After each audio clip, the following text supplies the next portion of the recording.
Hanno dovuto recuperare così le carcasse di almeno 3 dei 18 tori dal peso di quasi 3 quintali l'uno incastrati all'interno di questo rimorchio carambolato per decine di metri lungo la statale del Santo nel comune di Castelfranco. Una vera e propria bomba per peso e velocità che per fortuna non ha coinvolto altri mezzi che stavano percorrendo la superstrada verso Padova dopo averla imboccata alla rotatoria con la Castellana.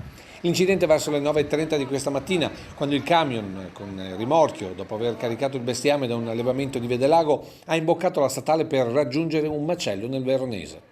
Alla guida un camionista esperto di 66 anni che lungo il rettilineo poco prima della seconda rotatoria, sempre in comune di Castelfranco, ha prima sentito ondeggiare la motrice e poi sugli specchi l'immagine del rimorchio staccato che a tutta velocità prima impattava con il guardrail per poi superarlo mettendosi di traverso la strada e finendo in queste condizioni la propria corsa. 5 per terra, 3 5 in totale.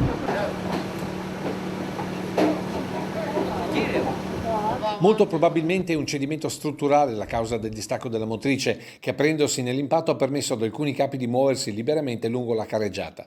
Sul posto per le operazioni di recupero i vigili del fuoco di Castelfranco, mentre la Polstrada Castellana provvedeva ai rilievi. Ai tecnici di Veneto Strada il compito di verificare la situazione del manto stradale e delle protezioni, mentre la polizia locale di Castelfranco quello di deviare il traffico che ha avuto ripercussioni pesantissime per il resto della viabilità in zona.